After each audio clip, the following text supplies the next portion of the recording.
அப்பா என்ன கூட்டம் என்ன கூட்டம். நான் ஒருத்தன் எப்படி சமாளிப்பேன்? ஆம்பளைங்களா இருந்தாலும் சமாளிக்கலாம், பூரா பொம்பளைங்க கூட்டம். பொம்பளைங்களா அவளுக்கு இதுக்கு முன்னால கூடுதலா குடிச்சிருந்து பாடு போட்டுருக்கு. மொத்தமா பாயாசத்தை பார்த்த உடனே தலை அண்டாக்குள்ள விட்டாலும் எடுக்கவே மாட்டேங்கிறாளுங்களே. ஆமா, எல்லாம் நீயே உட்கார்ந்து சமைச்சு போட்ட மாதிரி பேசிட்டு இருக்கிற. கோழிக்கு கோயம்புத்தூர் கோவிந்தன், மீனுக்கு மீனம்பாக்கம் மணிகண்டன், ஆட்டுக்கறி வரவளுக்கு ஆண்டைப்பட்டி அண்ணாமலை, பிரியாணிக்கு காயல்பட்டினம் பீர் முகமது, முட்டைக்கு போடா பொட்ட.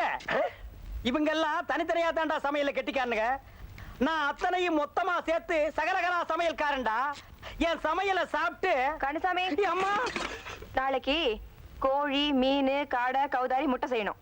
கோழியை குழம்பு வச்சிருங்க, மீனை வறுத்துருங்க, காடை கவுதாரிய சுக்கா பண்ணிடுங்க, அப்புறம் முட்டையை அவிச்சு வச்சிருங்க. சரியா? சரிங்கம்மா. இவ்வளவு சாப்பிடுறது கேக்குதா இல்ல வீட்டுக்கு பக்கத்துல ஒரு முனியாண்டி விலாஸ் துறக்க போகுதா? டேய், என் சமையலை பத்தி கேட்டீங்களே, இப்ப வந்துட்டு போகுதே ஒண்ணு.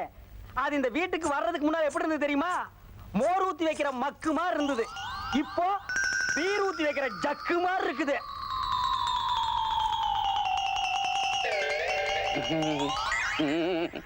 இன்னைக்கு பெரிய மனுஷியானது நந்தினியா நீயா?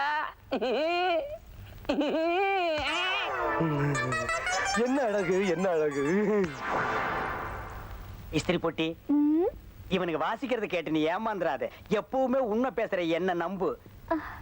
அட போய்யா, இவளை பார்த்தா பெரிய இடத்து இஸ்திரி பெட்டி மாதிரியா இருக்கு. அலங்காரம் பண்ண கோபுர கலசா புடவைய கட்டிக்கிட்டு நடந்து வர்ற மாதிரி அல்லவா இருக்கு. சங்கத்தில் முகம் எடுத்து சந்தனத்தில் உடல் எடுத்து மங்கையென வந்த மலரோ, இல்லை மாலை நேர பொன் மஞ்சள் நிலவோ. பக்கத்துல நின்னு பார்க்கும் போது உன் கண்ணத்துல என் முகமே தெரியுது. என்ன பளபளப்பு. ஐயோ, இவனுக்கு முன்னால ஒரு கற்பனையை அபத்து விட முடியலையா? உடனே இவனுக்கு ஓ, இந்த கற்பனை உங்களுக்கு ஆண்டாவே சரியா கழுவ தெரியாது. இந்த மூஞ்சிகளுக்கு கற்பனை வேற வருதாக்க. இந்த வீட்டு மருமகளை பத்தி கேட்டானுங்க, சொன்னேன். அப்புறம் உன்னை பத்தி கேட்டானுங்க, வர்ணிச்சேன். நல்ல வேளை நான் இங்க இருந்தேன். இல்லன்னா இதெல்லாம் இவனுக்கு நீ நம்பியிருப்ப. இது இவங்க கற்பனை இல்லன்னு எனக்கு தெரியுமே. எப்படி? இதெல்லாம் ஒரு சினிமாவுல வந்த பாட்டு தானே. ஏண்டா, இதுக்கு முன்னால் நான் பல்லையே பார்த்தது இல்லையா?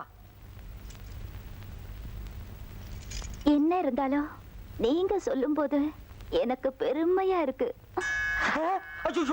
மணி ஆராச்சா? எனக்கு நீங்க ஏன் தினம் 6 மணிக்கு மேல வீட்டுக்கு போடுறீங்க? உங்களுக்கு கல்யாணம் ஆயிடுச்சா? நோ, ஐ அம் ஒரிஜினல் பேச்சுலர். பின்ன ஏன் 6 மணிக்கு மேல இருக்க மாட்டேங்கிறீங்க? அது எங்க அப்பா வந்து பிரிட்டிஷ் சமையல்காரன். ஒவ்வொரு தகப்பனும் தன் பிள்ளைக்கு சொத்து வைப்பா, சுகத்தை வைப்பா. ஆனா எங்க அப்பா எனக்கு டயத்தை வச்சா, பஞ்சுவாலிட்டி வச்சா.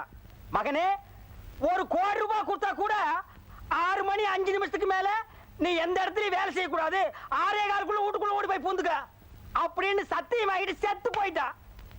ஐ will go home, meet it tomorrow.